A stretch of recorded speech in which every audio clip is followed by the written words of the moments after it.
মোৰ ঘৰ লংকা কপিলিপাৰ গাঁৱত। তাতে এজন মানুহ আছে চাইফুৰ ৰহমান তালুকদাৰ, বাংলাদেশী হয়। তাৰ ওপৰত মই কেছ দিছিলোঁ 2021 চনত। আজি 5 বছৰলৈকে মই যুঁজি আছোঁ। 5 বছৰৰ মূৰত আজি 2026 চনত তেখেতৰ ভোটত বাংলাদেশতো আছে, অসমতো আছে। আজি 2026 চনত এছআৰ যেতিয়া চলিছিলে তেতিয়া তাৰ ভোটৰ নাম কৰ্তন কৰি দিয়া হৈছে।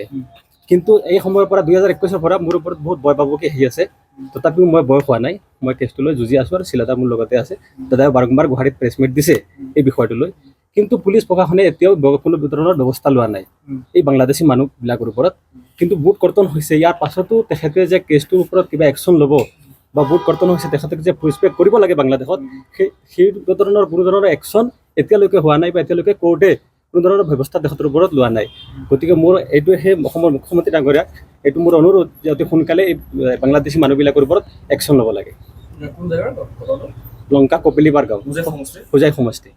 লংকা কপিলিপাৰ গাঁও, হনমাৰপাৰ পঞ্চায়ত।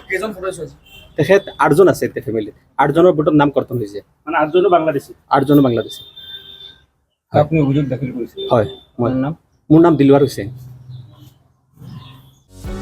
যিকোনো খবৰৰ বাবে যোগাযোগ কৰক আমাৰ এই নম্বৰত 9181 307 221।